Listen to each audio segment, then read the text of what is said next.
Hello, everybody. I'm with Heather. Yeah. Heather's here as well. Look at my nails. Hello, Lottie. Hi. Heather as well. Hello, everybody. Hi. Hello. Hi, Nan. Hi, You like to paint the cardboard box, so they're not doing it today. Okay. Right, Paddy Pork. Are you sitting comfortably? Has everybody got their phone put down somewhere so it's not clattering? No. Yeah, I have. No. Hang on, I've got to get this No. off your mood. Yes. That's all right. Now I can see what I'm doing. Hello. Oh, hi, Paddy Pom. Pork's holiday. It's all backwards here, but it hasn't got any words anyway. One day, Paddy Pork decided to go on his holiday, and look, he's got all his stuff. He's got his camping gear and his walking stick like mine, and his baggy trousers and his big fat belly hanging out the front. And he said, "Goodbye, Mummy. I'll be back in 100 years when I've made my fortune in the big city." What happened next, you're all wondering. And I'll tell you.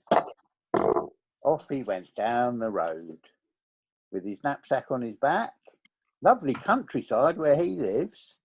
We should go live there. Mind you, it's nice here. What do you think, guys? It's way nicer. Yeah, nice here. Are you eating in class, Heather Thompson? Are you eating in class? Can you put your sound on, please? Yeah, we've put it on now. What do you mean? We didn't take it off? Write out 100 times, "I must not eat in class." Let's do it. You can clean the blackboard when class is finished. Anyway, there's a little half a page here, so we turn that over. You've seen this before. And he's only gone 20 yards, which reminds me of another story we must do someday. And he's sitting down and he's tired, and look at the little bits of sweat coming off of him.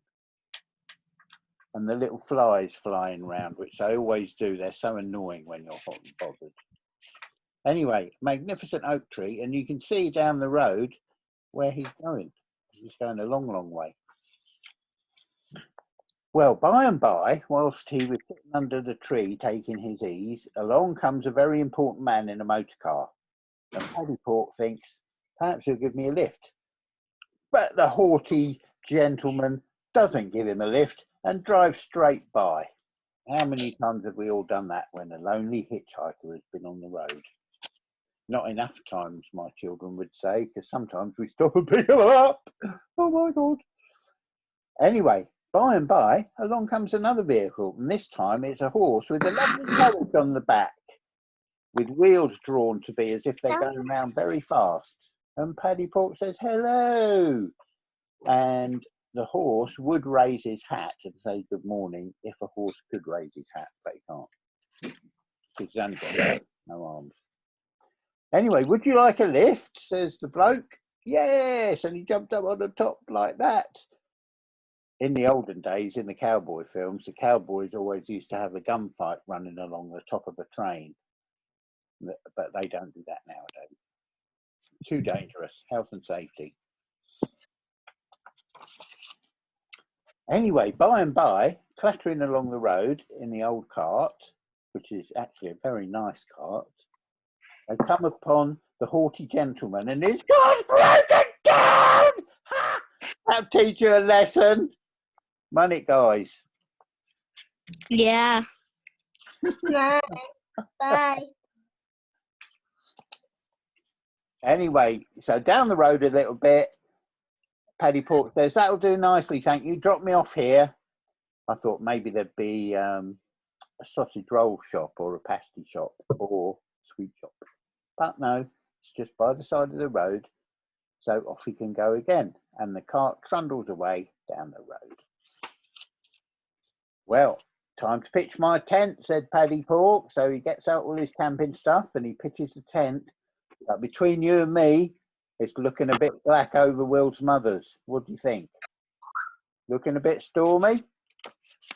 A bit. Oh, yes. The wind Sort of.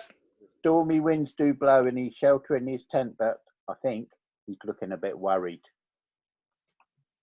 Somewhere he had a tin mug, didn't he? He had a tin mug on the back of his luggage.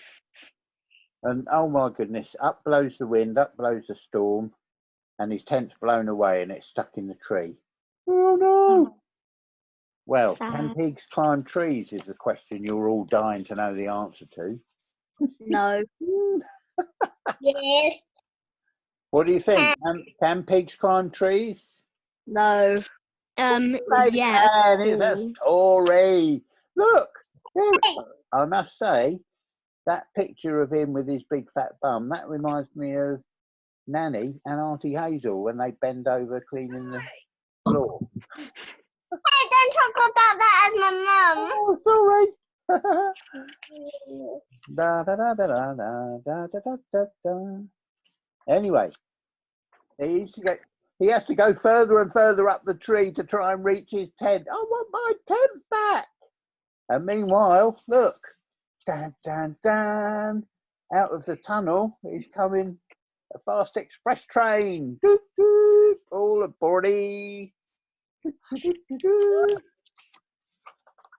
What happens next, do you think? Falls onto the train. Into the coal bunker. What's it called in the train? It's called a tender. Yeah. It's fallen into the tender. So it's going to be muck and bullets from now till tea time. There we go. He's okay though. He's safe. Yeah. And the train's got its little carriages. A bit like our one on the model railway. That's got 3 little carriages like that. And round the corner goes the train and stops at the station round the corner. So Paddy Pork jumped out to the coal bunker and he said to the guard, I just fell down off a tree and I landed in the coal bunker and I haven't got a ticket. And the guard said, okay, go on your way, lad. And off he goes. There's a handy, convenient lake there. Thinking, I can have a swim, get myself clean, get all this coal dust off of me. So off he goes towards the lake. Now, cover your eyes, girls. This is a bit rude. This is a pig getting undressed. And it does say this book is for children, so I suppose it must be okay. The train's gone off, all aboard, off the edge of the page. And Paddy Pork's getting... And Dad, are you sure it's gone? Yeah, but what can you see in the distance? Just there. A turtle. What is frog. it? Frog. A what? Turtle. What's a thumb? It's a frog. It's not a frog. No, it's a turtle. It's a dog. And he takes his trousers and ran away with them. Oh my God. And look, he's in the water saying, come back. And he's got no trousers now. I dread to think what's on the next page when he gets out of the lake. Oh my God. Oh, he has got pants on. Thank goodness for that. And in the field adjacent, You don't need to be so which close means to the nearby, screen. he sees I'm not. You a are. scarecrow. The only thing I can see is this part of your face. And he's thinking, aha, I can borrow the Take it clothes away a bit. of You're the so lucky. scarecrow. Let's see if he does that. Yes! He's borrowed the scarecrow. Look at the poor old scarecrow. It's just 2 sticks now. Can you see it? I think the farmer needs to fix that gate. Look, it's falling off. I only say that because I've been busy with gates lately. I used to know a bloke called Gates. What was his name? Alan Gates. Squeaky, we used to call him. Oh, Squeaky. Squeaky Gates. Squeaky Gates.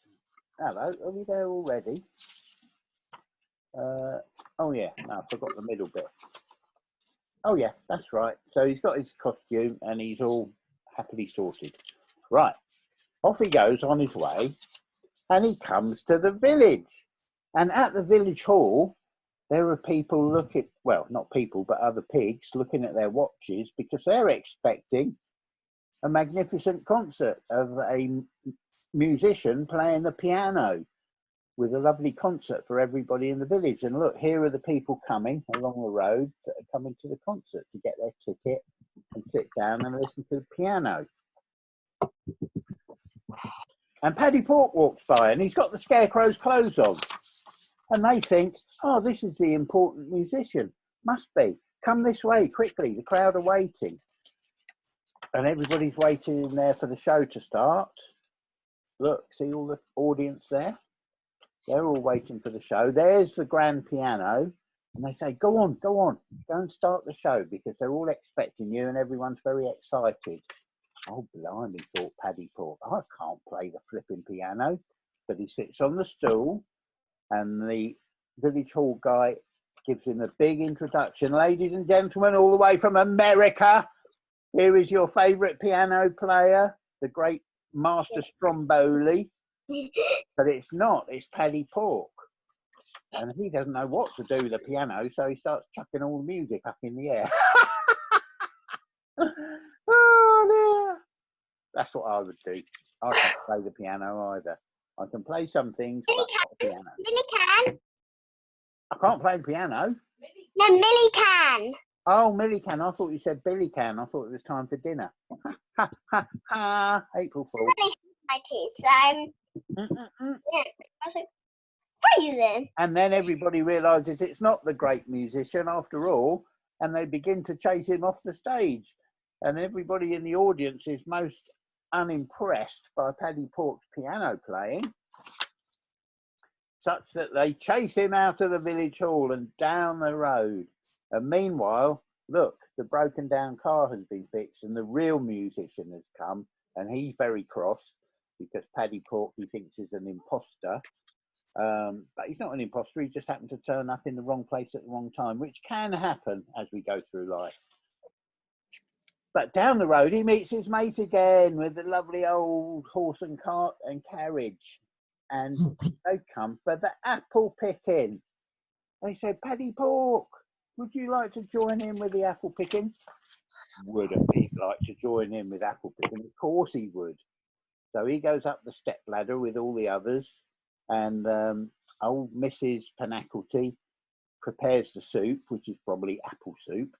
Apple sauce, it's very nice actually. If you have apple stew, it's lovely. And all the little kids are helping, sorting out the apples, making sure there's no bad ones, put them in a basket, take them home, and then they drop it off at home afterwards with a big basket of apples for his mum. And that's the end of my story. They were all living happily ever after. Yes, the end.